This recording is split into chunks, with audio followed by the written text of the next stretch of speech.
Next on Secrets of War. Throughout the 20th century, great nations and ideologies have battled in every corner of the globe in a secret war in the minds of men. In World War II, one of Germany's best-kept secrets was an Enigma. But this covert weapon would also become one of the greatest tools the Allies used against the Third Reich. The story of the Ultra Enigma is next on Secrets of War.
After the First World War, Germany was a nation surrounded by former enemies. The Versailles Treaty limited the Germans to a standing army of only 100,000 men, no tanks, and no combat aircraft. Germany had to come up with a way to mobilize so that fewer men could do the job of a much larger army. The German leadership was forced to rely on things that could not be limited by treaty. Engineering, design, automation, and the internal combustion engine. Coupled with a strategic system of railways and roads, the motor vehicle was the means to move forces from one side of the country to the other. An obscure German officer, Heinz Guderian, studied British and French theories of armored warfare. While most generals believed that tanks should be dispersed along the front and used only in infantry support, Guderian devised a new doctrine, the Panzerkorps, a radical new idea to employ high-speed tanks and mechanized infantry, combined with mobile artillery and close air support. And all the units would have the same speed in the field as the tank. Guderian became known as a tank commander, but he was first a signals officer. To coordinate his revolutionary doctrine of rapid tactical maneuver, every tank was outfitted with radio. The dive bombers will form a flying artillery directed to work in harmony with ground forces through good radio communications. The real secret is speed. Speed of attack through a speed of communications. General Gerhard Milk, Secretary of State for Air. At sea, radio was even more indispensable. The German Navy realized that it couldn't win any future war against Great Britain by beating them at sea with battleships. It had to strangle Great Britain, and it could only do this with submarines. Then a young officer, Karl Dönitz, took over command of the U-boats.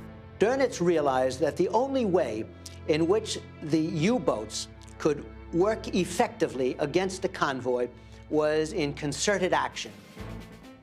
U-boats would transmit reports. Dönitz would coordinate the naval campaign from land using radio. With all units under radio control, commanders could exploit the changing battlefield. The secret weapon of the Blitzkrieg, the Lightning War, would be radio. It was also its secret weakness. The enemy would be listening.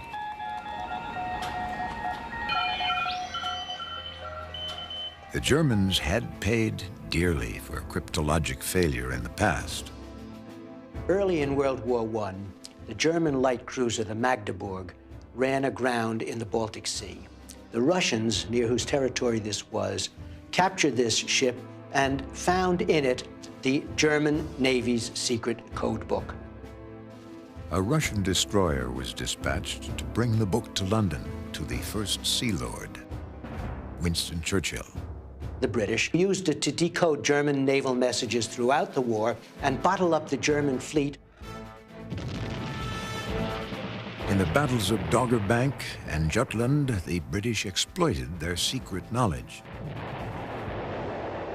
The unexpected presence of the English leads to the conclusion that the encounter was not a matter of chance, but that our plan in some way or other had got to the knowledge of the English. Admiral Scheer, Commander-in-Chief of the German High Seas Fleet. In 1925, Churchill published his History of World War I and made a blunder he would later regret. He gave away the secret that the Allies had broken the German codes. The Germans, upon reading this, realized that code books were too vulnerable to use in modern warfare. To command the Wehrmacht, the war machine, at machine speed, they needed a code machine, a truth-protecting machine, a machine to obscure, a machine to puzzle. In Berlin, the German engineer, Arthur Scherbius, demonstrated an encoding machine available on the commercial market. He'd named it after a haunting composition by the British composer Sir Edward Elgar, the Enigma Variations. The Enigma cipher machine had a row of typewriter keys which you pressed to put the message into code. It ran through a current and emerged as lit-up letters on a screen. So you pressed an A, out would come a Q, you'd press an A again, out would come an X, and so forth. The heart of the machine was a wired code wheel. It continues turning 26 times. Each time you're pressing A different letter will come out. Next to this wired code wheel, you have another one, so that when this one, like the odometer on your car, turns over one turn for one revolution, then the next one turns over one space. You can then have 26 times 26 times 26 is 17,000 and change number of combinations before those sequence of letters repeats. The problem for the decoder is not just finding the original wiring here, but determining which rotors are in which position and what starting position. And there were a number of other combinations. So this is an enormously complicated and very wide-ranging problem. You can keep changing these cylinders and keep changing the codes constantly, so that even if the enemy managed to start to crack a message, by the time the enemy has cracked the message, the purpose of the message is all gone. The power of the Enigma was in the vast number of cryptovariables, or different combinations of encoding possibilities, that it could generate with only 5 variable components. A plug board, 3 ordered rotors, each with 26 starting positions, a movable ring on each rotor, and a reflector half-rotor. The number of these possible configurations was a figure so large that it had no name, except 3 times 10 to the 114th power. By comparison, it is estimated that there are only 10 to the 79th power atoms in the entire observable universe. This gave the Germans confidence in their machine. As the Nazis gained power, this common enemy drew British and French intelligence together. But the Poles, surrounded and outnumbered, had a special need to know German intentions. Polish intelligence went on high alert.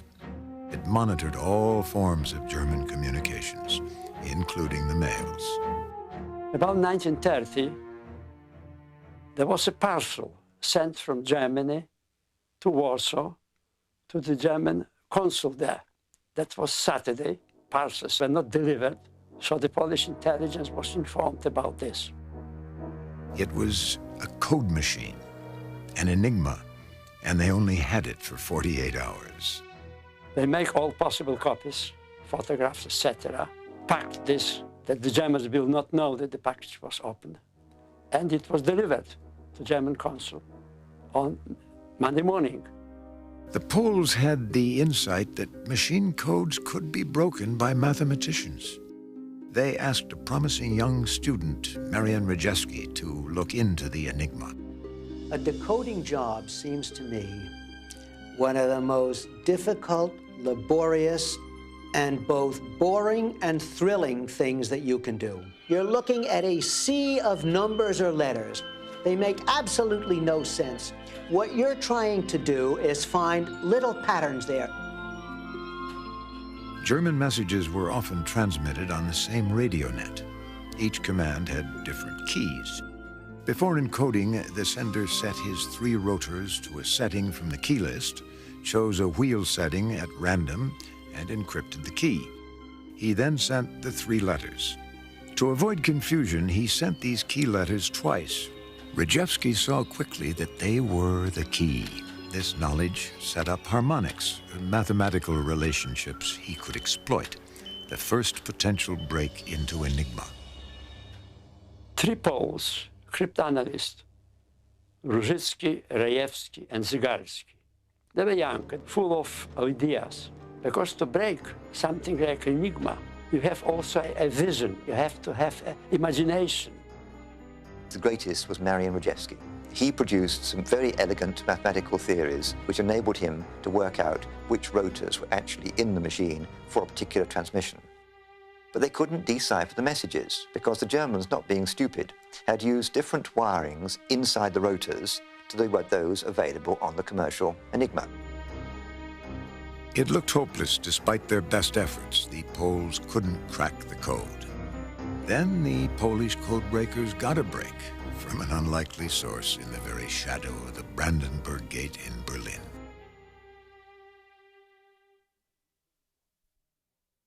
In 1931, a man walked into the French embassy in Berlin. He claimed to be an officer in the Chiffrierstelle, the German coding office. He offered to sell secrets. The French were suspicious. The man claimed to have documents relating to the Enigma machine. The bait was vital. Enigma could give them a window into the innermost secrets of the German command.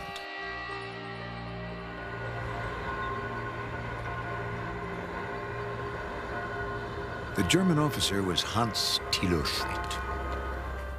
But what were his motives? It could be a provocation, a trick. He might be there to mislead them, or deceive them, or to entrap them. Why would a German officer betray the most closely held secrets of his nation? The answer was basic. The motive was money. The French assigned an agent, Colonel Bertrand, to look into the man's background. They found that Schmidt had an older brother, Rudolf, who commanded the code office. World War I had a little bit corrupted the young Schmidt. He was lazy. He was not interested in making an honest living. He preferred chasing girls to anything else. His brother Rudolf found a job for him in the Cipher Center. Hans Thilo Schmidt was a sordid guy who realized that he had access to the most secret. He received about 10 million in today's francs, an enormous amount. It is certain we were dealing with a tough and intelligent man, and once he got the money, he wanted to quit. We had to make him understand that he had entered a world from which there was no escape. Bertrand quickly photographed the documents. When he returned to Paris with the negatives, he realized what he had. He had the key to Enigma. Bertrand went to his own people in the Cipher office, studied the documents and said, well, it's a machine, that it's impossible to do anything. Bertrand offered the secrets to the British, but had no more success. And the French at that time, as had the British, had got nowhere with breaking Enigma. They were trying linguistic attacks which were bound to fail. And so the French, as a gesture of goodwill, gave this information to the Poles, not knowing what the Poles had been up to. Schmidt handed over 2 sets of keys for 2 different quarters, the last month of the 3rd quarter and the first month of the 4th. This gave Rejewski what he needed. He compared settings in 2 quarters and found there were 3 rotors set in different order each quarter. With this information, for the first time, Enigma could be broken. But then, of course, the problem was they had to have the keys in order to set up the machine to break the messages that they would receive. In the next years, Schmidt met 34 times with the French. He handed over 25 keys. His handlers suspected his motives were changing. He had studied the Nazis and had joined the Nazi Party to work against it. The originals went back into the Chiffrierstelle safe. The monthly keys found their way to Poland. Now Rejewski could work out the wiring. And this was one of the greatest feats of cryptography, and it raises Rejewski to the top of the pantheon of code breakers. So by the beginning of 1932, the Poles had actually got the wiring of the Enigma rotors. They then manufactured copies of the Enigma machine. Rejewski then designed a machine he called the Bomba, which used 18 rotors to test the variations. The Poles had got so good at all this that they were actually breaking 75% of the messages they were intercepting, and they kept very, very quiet about it. What the Poles decrypted was terrifying. In November 1937, Schmidt informed us that a secret meeting had just taken place at the Reichschancellery. At this meeting, Hitler revealed his ambitions. In 1938, I want the Anschluss. After the Anschluss, I want Czechoslovakia, then the Sudetenland. After the Sudetenland, I want Poland. After Poland, I want to eliminate the Western threat by going to Belgium and the Netherlands and to France. He's also drawn a map that shows the territory he wants, and this map, we've got it thanks to Schmidt. We knew it in 1937. What have we done with this information? Nothing. The Germans were preparing for war. They turned their attention to the machine. They added new keys to the Enigma. And then, in 1938, the Germans changed the system, which stopped Marian Rejewski's original mathematical calculations working. But then Zygalski produced some things called the Zygalski sheets, and these were perforated sheets with the grill method. By passing light through multiple stacked sheets, constants in the code were instantly recognized. But then the Germans introduced 2 more rotors. It was too much for the Poles. Suddenly they realized they needed help. Delegation from France and delegation from Great Britain were invited to the small village Piri, not far from Warsaw. And there, Polish cryptanalysts presented each delegation with one Enigma built in Poland. As the British and the French spirited the Enigmas out of Poland, Hans Thilo Schmidt issued a final warning. Et l'un des derniers messages qu'il a envoyé comme ça. One of the last messages he sent was in the form of a map with invisible ink. In June of 1939, he wrote, "Watch out at the end of August." 39. Attention à la fin août. C'est vrai. C'est vrai. At daybreak on September 1st, 1939, Blitzkrieg was no longer just a theory. Tank divisions exploded into Poland. The Luftwaffe pounded airfields and supply lines.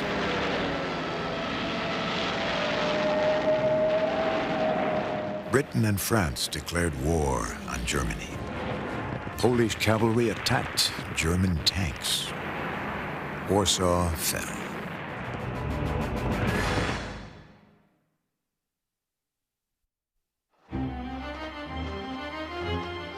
Spring 1940.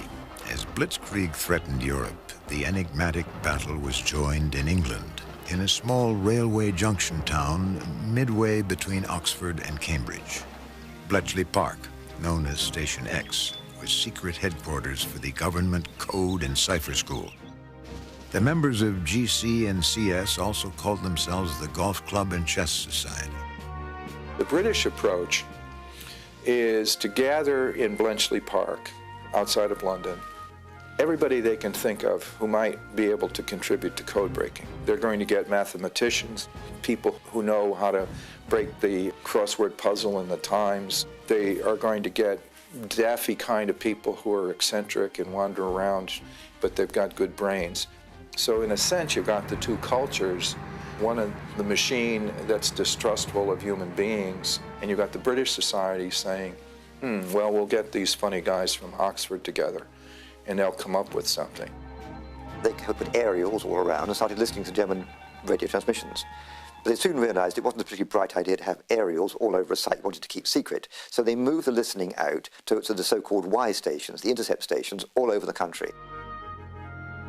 The young mathematician, Gordon Welchman, studied the intercepts. Different keys suggested different radio webs, different command structures. He charted the intercepts, started to find context to build a picture of the nets and keys.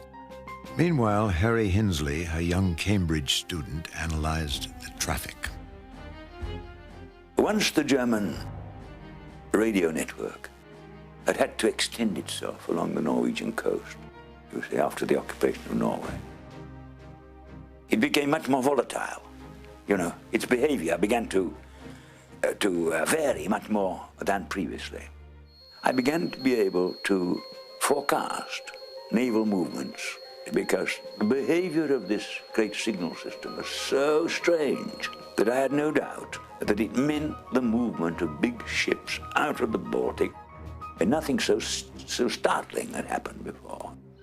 Spoke to a man in the Operational Intelligence Center and said, do something. There is something going to move out of the Baltic. Big stuff. Hinsley was a 21-year-old undergraduate. Bletchley wasn't supposed to do intelligence work, only cryptanalysis. And he listened very patiently, wrote my comments in their war diary, but he wouldn't take it further. Anyway, they took no action. 2 battle cruisers, Scharnhorst and Gneisenau, went up the coast, sank the Glorious without any warning. He didn't have time to make a signal. And the first we heard about it was from a German radio broadcast. Well, you can imagine the results of that on the relations between us and the Admiralty. Bletchley was learning to combine signals intelligence with traffic analysis and with what they called cribs. It's not the cipher system, it's the humans around the outside that cause the problem. And this was very much the case with the Germans. They were very slipshod and they used very slap-happy ways of sending messages, in particular of selecting message keys. One of the favorite people of Bletchley Park here was some poor German. Every week he set his Enigma rotors to the letter start position WAL and then turned them to the message key KLA. And after a while, they worked out this was Walter, and his girlfriend's name was Clara. That's how he remembered it. Every major command would send a birthday greeting to Hitler. Suddenly, several hundred air, ground, and naval commands would be sending encrypted messages to Berlin congratulating Hitler on his birthday. This gave them fantastic numbers of cribs. Now, a crib is known plain text in modern terms, where from other inferences you can guess pretty well what the text was, which was used to encipher this particular message.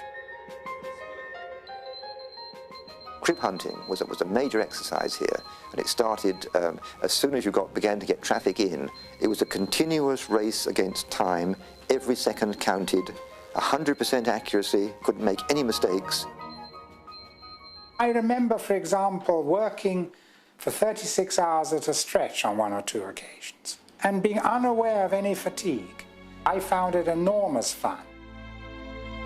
The Germans changed the key every night at midnight, and if you could break 1 or 2 messages on that key, then you were in to the whole of the transmission for the rest of those 24 hours.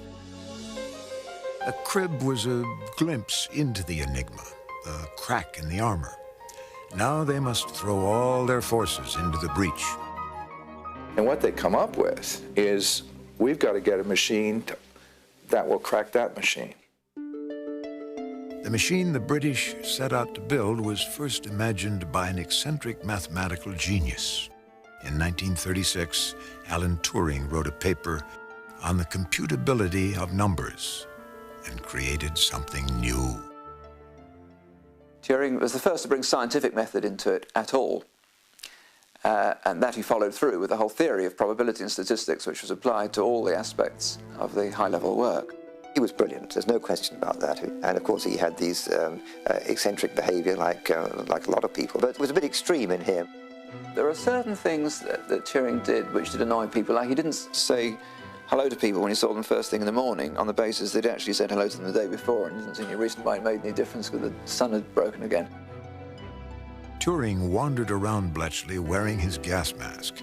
It aided his hay fever, but added to his eccentric legend. He would see to the heart of a problem. That's a great gift, to be able to get right to the heart of a problem. It was the Entscheidungsproblem, the question of whether there is some mathematical method to learn the truth, to break a code. Cribs and breaks had reduced the practical possibilities generated by Enigma to 10 to the 23rd power. Only 100,000 billion.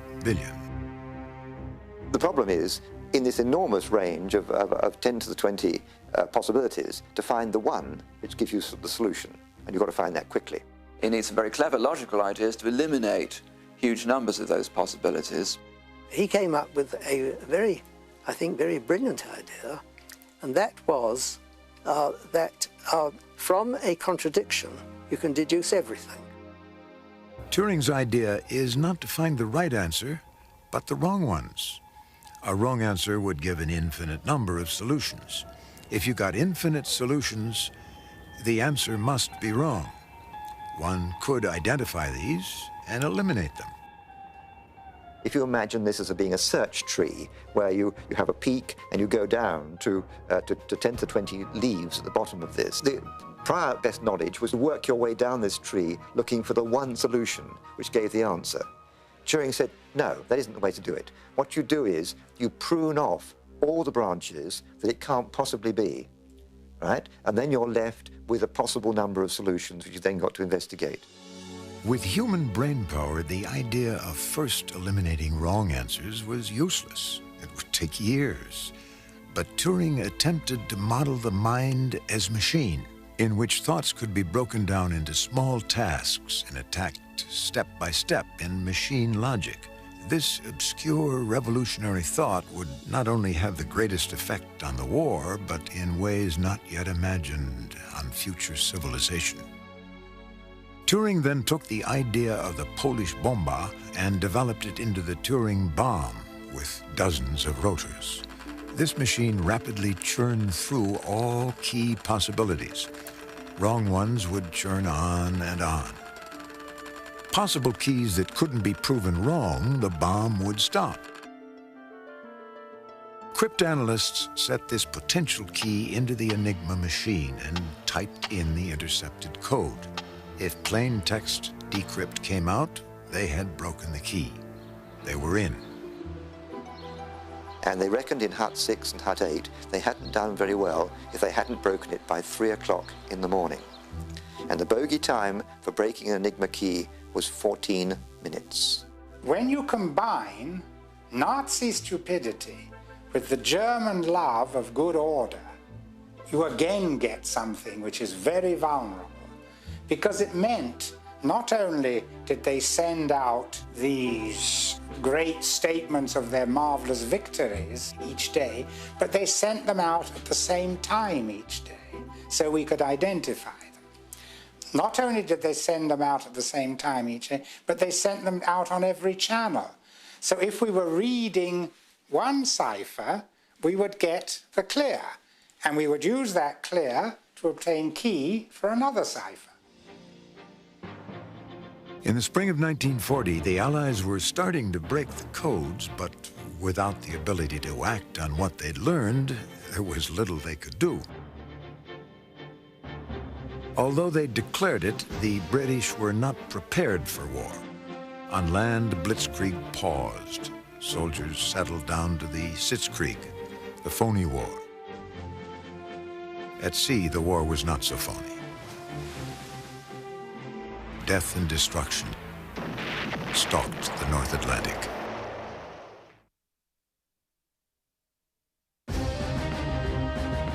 In the longest battle of the war in the Atlantic, Admiral Karl Dönnitz's U-boats threatened the lifeline of the Allies.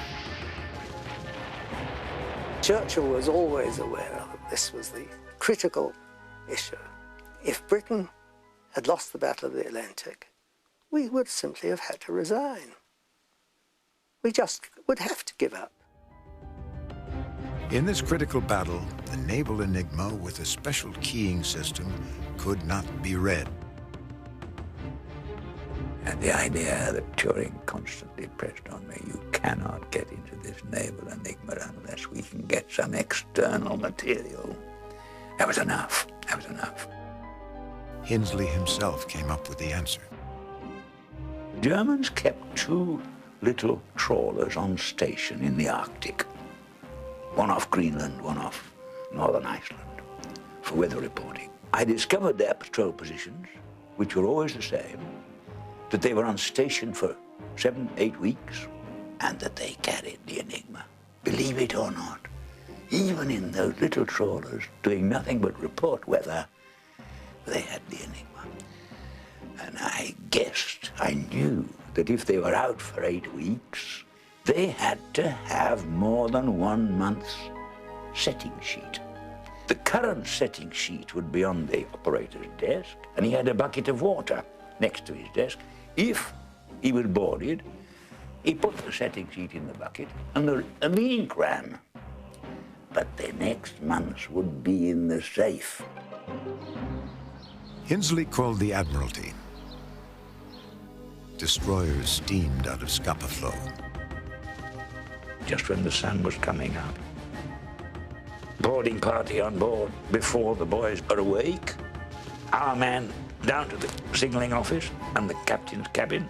Engineer breaks the safe. Out they come. Tow the trawler back to Scapa Flow. Put the German crew in Canary in very secure premises where they won't be able to report that they've been boarded, you see. Beautiful job. Nice, sweet operation.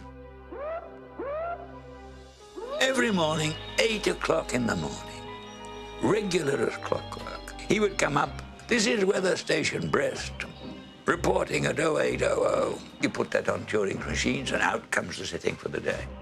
They were in to the naval Enigma.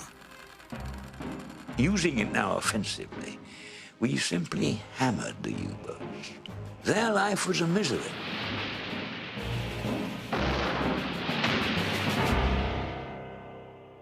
Alors, nous avons été avisés.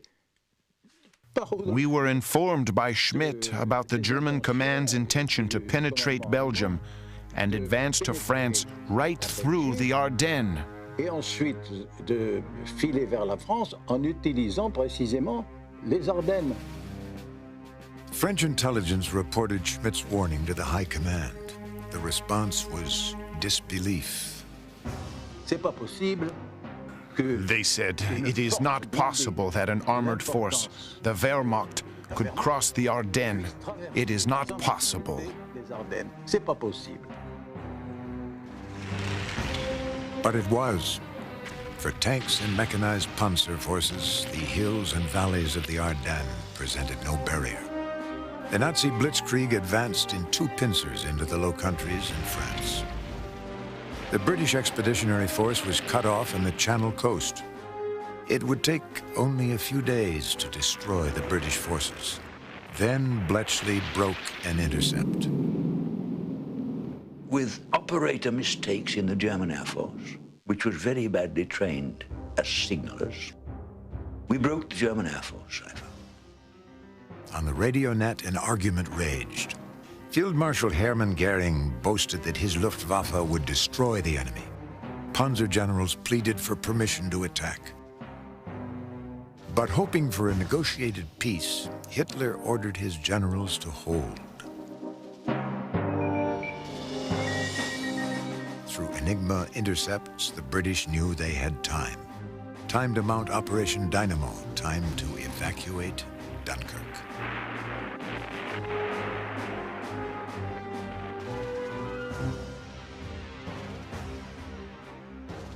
Now the Germans were poised for Operation Sea Lion, the invasion of the British Isles. But first, they must gain control of the skies. First, they must defeat the Royal Air Force.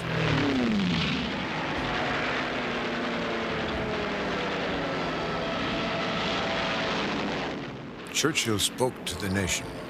Never in the course of human endeavor has so much been owed by so many to so few. Not so few as was thought. The Battle of Britain was the RAF's finest hour. But Churchill knew and could not disclose that the secret army at Bletchley was growing. Nearly 10,000 people were now hard at work breaking Enigma. With the fall of France, army messages went to more secure ground lines. But Luftwaffe intercepts revealed German thinking. On the Channel coast, the Germans were lengthening runways for an air assault on Britain. In August, Goering's message to his troops decrypted as Adlertag, Eagle Day. Something was up. But what? Then, on August 13th, a Luftwaffe bomber stream appeared roaring down the Thames. Eagle Day, an all-out assault on London, was designed to break the will of the British. RAF fighters swarmed the first wave of bombers, then rearmed to meet the second. The bombers broke off the attack and fled. To the surprised Germans, it appeared that the number of British fighters was inexhaustible. The Germans lost heart. In September, Enigma broke a momentous message. Hitler had ordered the removal of invasion support craft. Britain had held off the vaunted Luftwaffe. Decrypted Enigma intercepts, now codenamed Ultra, started to play a part in an offensive strategy.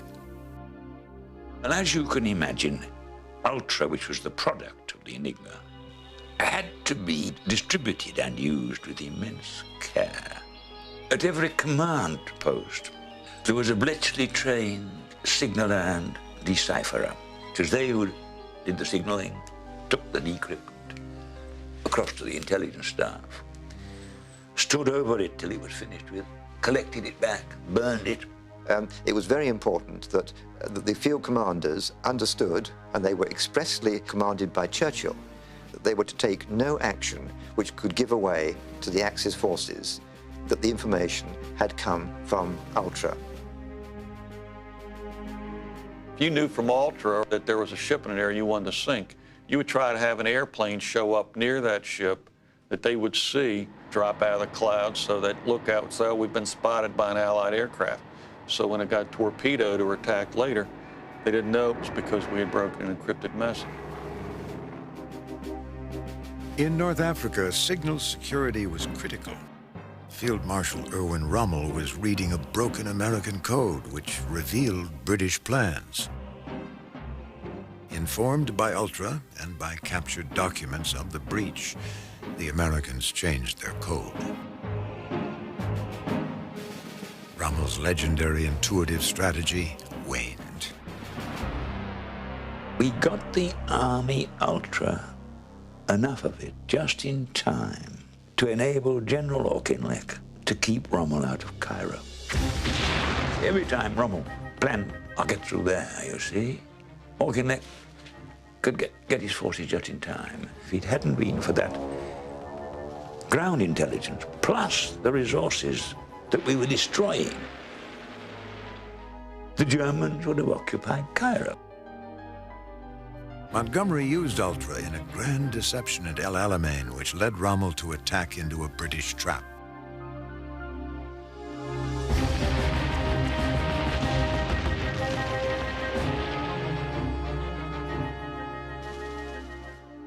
Part of the British objective was to supply them with false information about the nature of strategy, that magic word. The misleading the mind of Hitler became a major industry in Britain. A very elegant industry, too. Churchill depended on Ultra. He demanded daily decodes. While beneath the London pavement at Storey's Gate, near the secret underground cabinet war rooms, a new covert organization was formed. The London Controlling Section was created to coordinate planning. Interception of Enigma, propagation of Ultra, and deception would be integrated into one grand strategy, summed up in words attributed to both Churchill and to Joseph Stalin. In war, the truth is so precious that it must always be surrounded by a bodyguard of lies.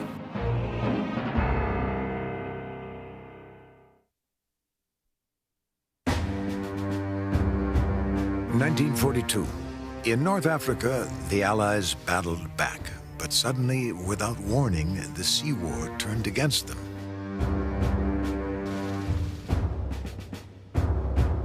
First of February 42, we lost the U-boats. Admiral Dönitz had introduced the four-rotor naval Enigma and a new system of keys. He starts the second phase now with even more U-boats, with bigger range. The losses start going up to absolutely stupendous levels, higher than ever before.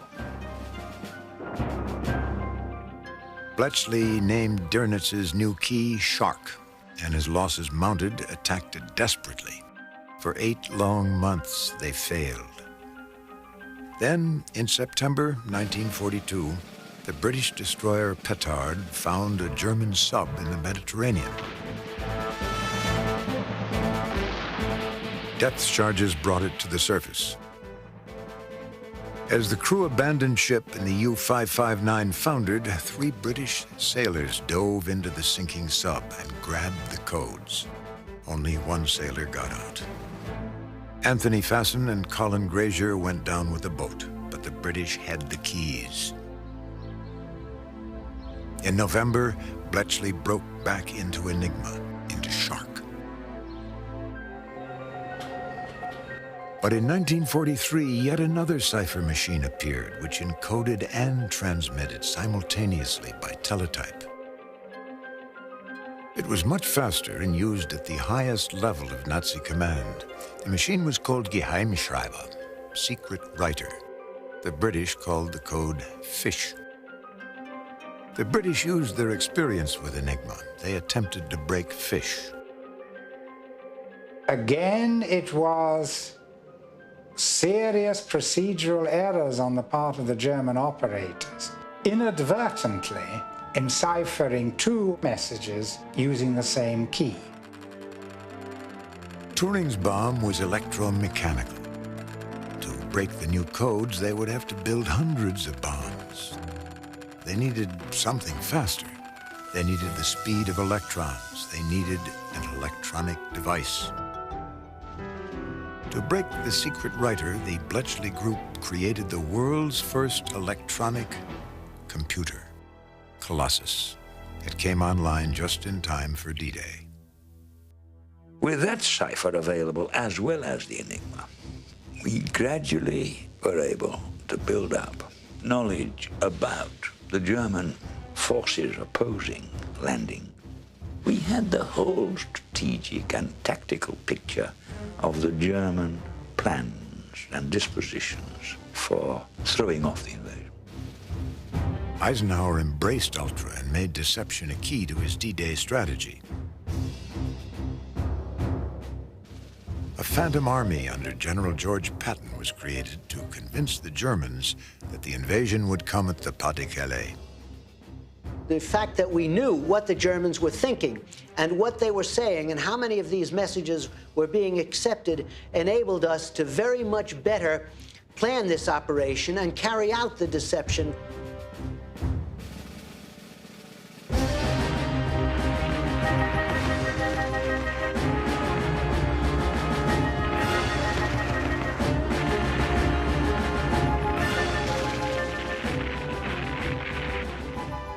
Persuaded that the Normandy landing was only a feint, Hitler held back his forces until it was too late.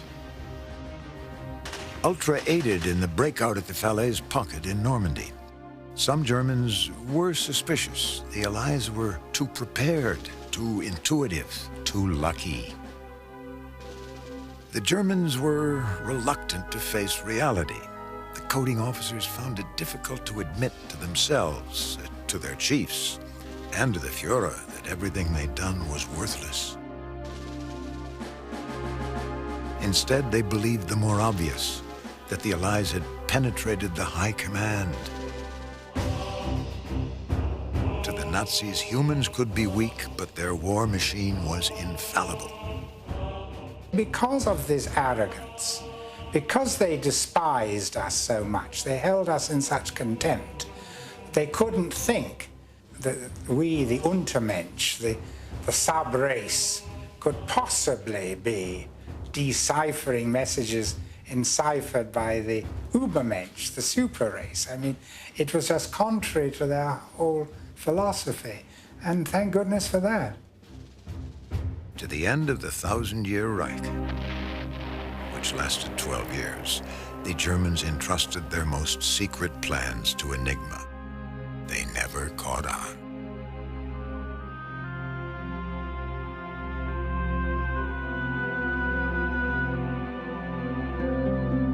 The enigma of Enigma is why the Allies were able to break it. The machine's cipher was considered unsolvable. The Germans devoted great organizational skill to safeguarding their secrets, yet the safeguard itself and the supreme faith placed in it by its creators became one of the most powerful weapons in the Allied arsenal. Many factors combined to break Enigma. Desperate Poles created new mathematical theories. A German officer turned traitor. Tired soldiers gave out keys. Brilliant minds came together at Bletchley Park. But perhaps the most important element was the character of the Nazis themselves.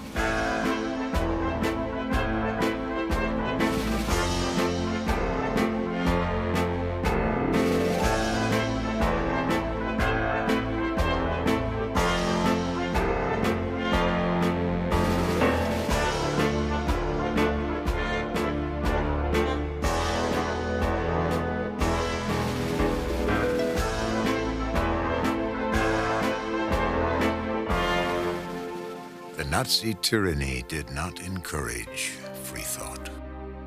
The Allies were able to identify and to put their best minds into cryptology.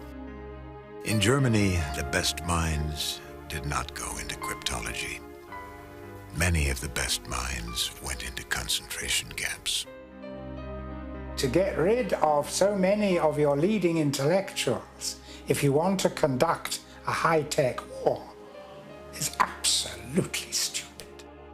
The Nazis stifled thought and demanded allegiance to a race of supermen, themselves. The Nazis were at war with the intellect. The best minds worked against them. The best minds broke the unbreakable Enigma and, at the very least, shortened the war. People sometimes say that Ultra won the war. This is an exaggeration. The war was won by the men in the trenches, by the men flying the airplanes, by the men manning the ships. These were the people who won the war. What Ultra did was save an awful lot of lives. It did so by shortening the war.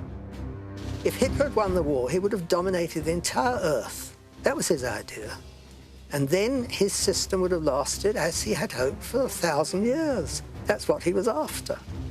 I think people just want to be modest in their claims.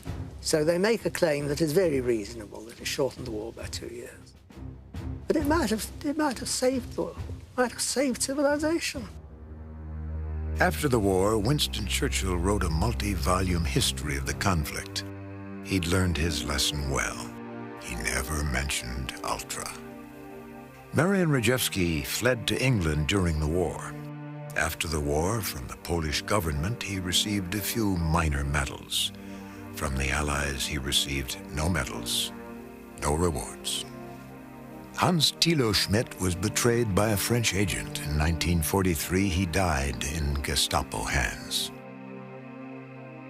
In 1954, after a conviction related to his homosexuality, Alan Turing committed suicide. His ideas and the ideas developed by the Poles and the cryptographers at Bletchley Park in the heat of a desperate war, from the bomba to the bombs to Colossus, were the archetypes for perhaps the most important invention of the 20th century, the computer.